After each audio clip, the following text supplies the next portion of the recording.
ایک صحابی تھے حضرت ابو فاطمہ رضی اللہ تعالیٰ عنہ، یہ ترمذی شریف کی حدیث ہے۔ نبی پاک علیہ السلام نے فرمایا ابو فاطمہ قیامت کے دن مجھ سے جلدی ملنا چاہتے ہو کہ دیر کے ساتھ؟ تو کہنے لگے حضور کون ہوگا جو دیر سے ملنا چاہے گا، ہم نے تو جان دے دی وعدہ دیدار پر۔ اعلیٰ حضرت فرماتے ہیں جان دے دی وعدہ اور نقد اپنا دام ہو ہی جائے گا۔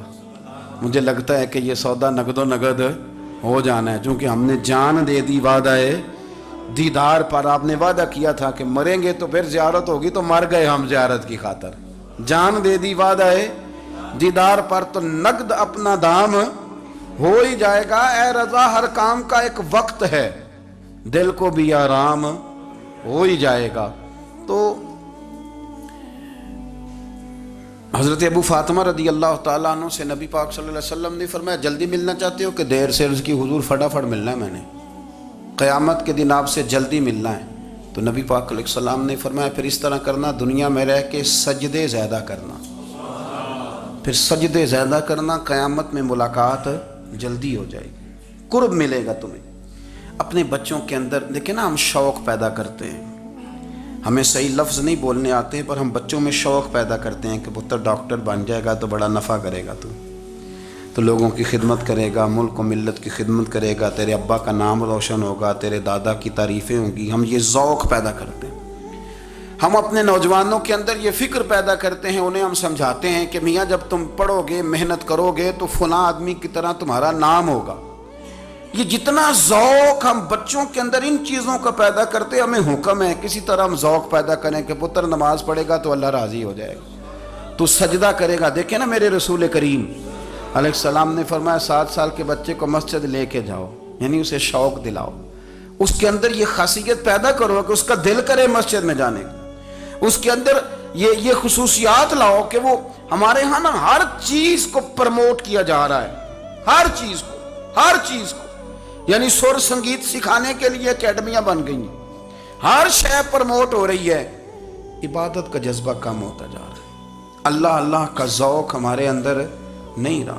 اور اتنا مشکل ہم نے اپنے لیے بنا لیا ہے کہ وہ بندہ جو بڑی زبردست مذہبی گفتگو کر رہا تھا اور تگڑی بات کر رہا تھا، کیا بات ہے، لیکن نماز کے بارے میں کمزوری دکھا جاتا ہے، نوافل کے بارے میں وہ چپکے سے نکل جاتا ہے۔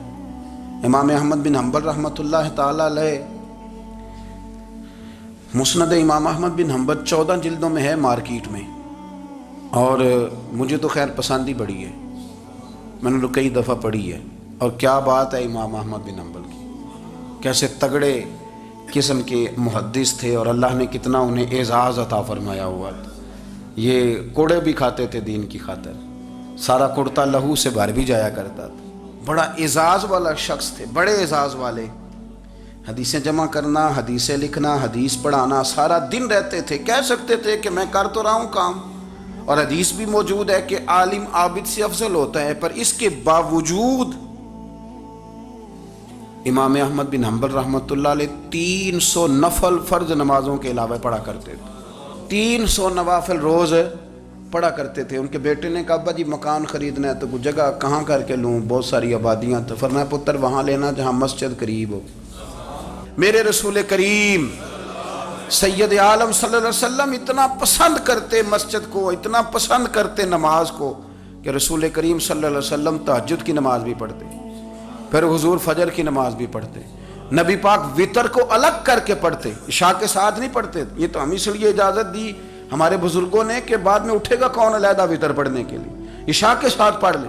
وتر پڑھتے، تہجد پڑھتے، فجر پڑھتے، اشراق پڑھتے، چاشت پڑھتے، پھر مغرب کی نماز کے بعد 6 رکعت اوابین پڑھتے، پھر رات کو صلاۃ اللیل پڑھتے۔ سیدہ عائشہ صدیقہ کہتی ہیں زمانہ سو جاتا اور میرے رسول مصلی بچھا کے کھڑے ہو جاتے، او یار کھیتی باڑی کر کے نہیں، محنت مزدوری کر کے نہیں۔ جناب عائشہ کہتی ہیں میں یہ بھی دیکھتی کہ حضور ایک آیت شروع کرتے تو ساری رات اسی کو پڑھتے، اور میری نظر جاتی تو قدم مبارک پہ ورم آ جاتا۔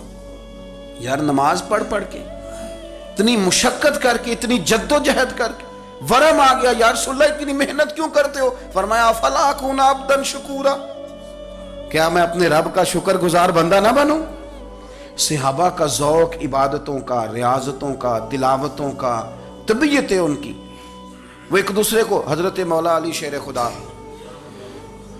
کرم اللہ تعالیٰ وجہ الکریم کے زمانے میں روم کے بادشاہ نے کہا یار یہ مسلمانوں کا پتہ تو کرو، یہ آخر کیوں اتنے زیادہ مجاہد ہیں؟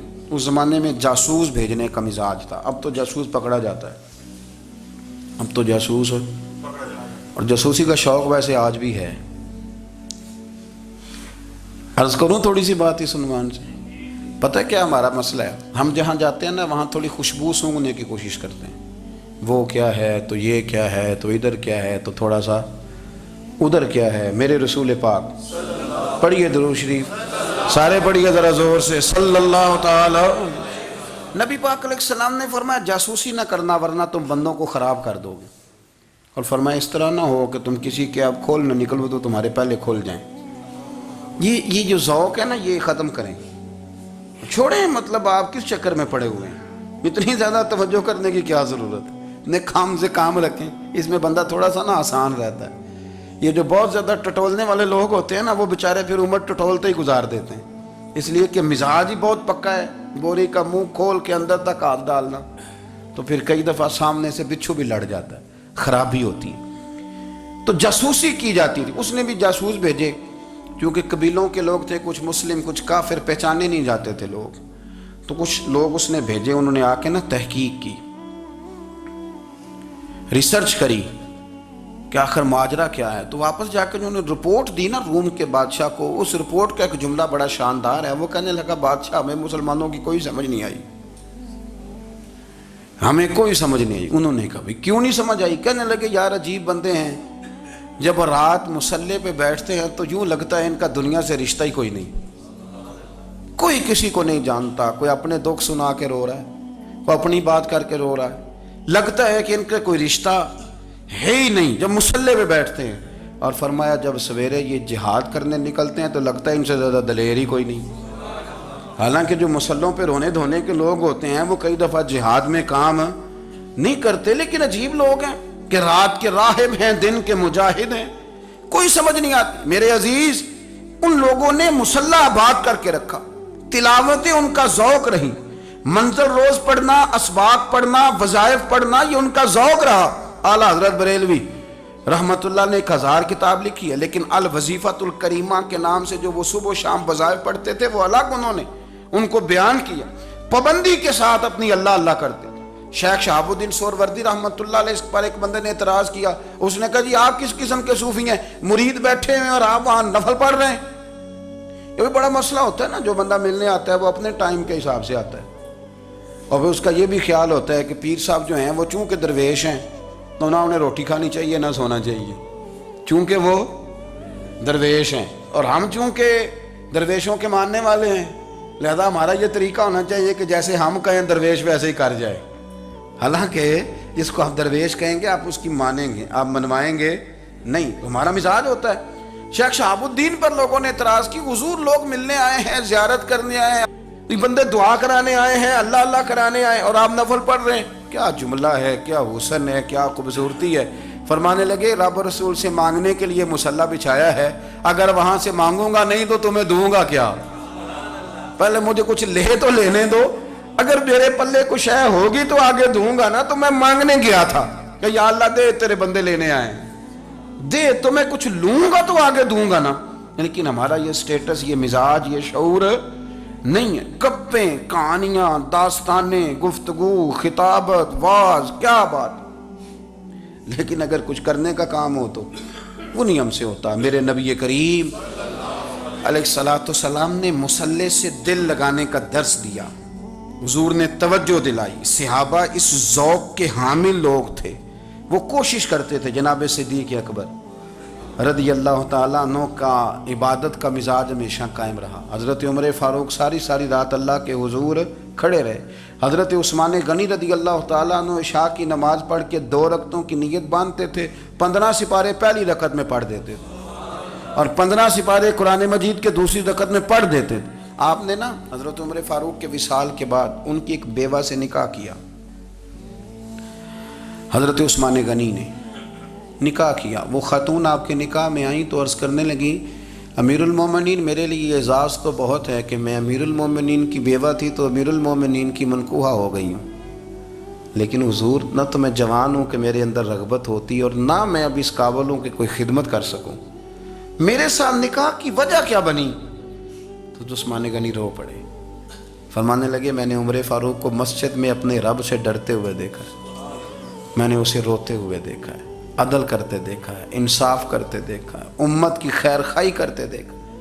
تمہارے ساتھ نکاح اس لیے کیا ہے کہ تم مجھے یہ بتاؤ کہ عمر فاروق گھر کے اندر اپنے رب کو کیسے راضی کرتے تھے، گھر کے اندر کیسے راضی کرتے تھے، وہ طریقے بتلاؤ، تم بتاتی جانا اور میں بھی اسی طرح گھر میں عبادت کروں۔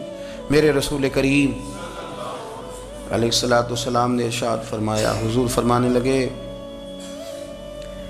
جس گھر میں اللہ کا ذکر ہوتا ہے وہ گھر زندوں کا ہے، اور جس گھر میں رب کریم کا ذکر نہیں ہوتا وہ گھر زندوں کا نہیں ہے۔ گھر نا ہم نا کتابوں میں پڑھتے ہیں کہ ایک بزرگ کہتے ہیں، حضرت فضیل بن عیاض کہتے ہیں کہ میں ایک گلی سے گزر رہا تھا تو گھر کے اندر کسی قاری صاحب نے قرآن کی آیت پڑھ دی، وَلِمَنْ خَافَ مَقَامَ رَبِّهِ جَنَّتَانِ، میں میرے کانوں سے ٹکرائی تو اللہ نے میری کایا ہی پلٹ دی، میں توبہ کر گیا۔ اب گھر کے اندر سے آواز آئے تو صحیح نہ تلاوت کی، پر اندر سے آواز آتی نہیں، یا ڈیک بجنے کی آواز آتی ہے، یا ٹی وی چلنے کی آواز آتی ہے، یا دھوم مچانے کی آواز آتی ہے۔ عبادت کا وہ جو خاص شوق تھا، وہ جو حسن تھا، وہ جو توانائی تھی، وہ جو بات تھی۔ ایک جگہ پہ ہم بیٹھے تھے تو وہاں ایک صاحب آئے اور انہوں نے آتے ہی کہا کہ مہربانی کریں ذرا مجھے مصلی دے دیں، میرے نہ کچھ نفل رہ گئے۔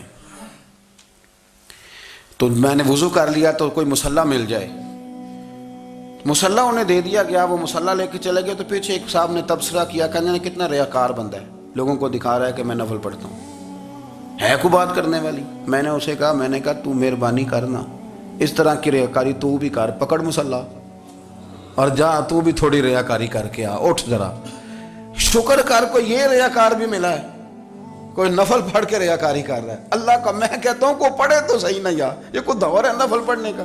اس میں تو لوگوں کا مزاج ہی نہیں، طبیعت ہی نہیں۔ میں نے کہا چل مہربانی کر، یہ لے مصلی اور تو بھی جا تھوڑی سی، یا کر یا ریاکاری کرو تو صحیح نا، مزاج ہی نہیں، ذوق۔ جمعے کی نماز پڑھ کے یوں دنیا بھاگتی ہے، او ہو پتہ نہیں کون سی پیچھے آگ تھی جو بجھائی جائے گی، اور آج تک لوگ مسئلہ پوچھ رہے ہیں کہ جمعے کی بعد والی سنتیں کتنی ہوتی ہیں۔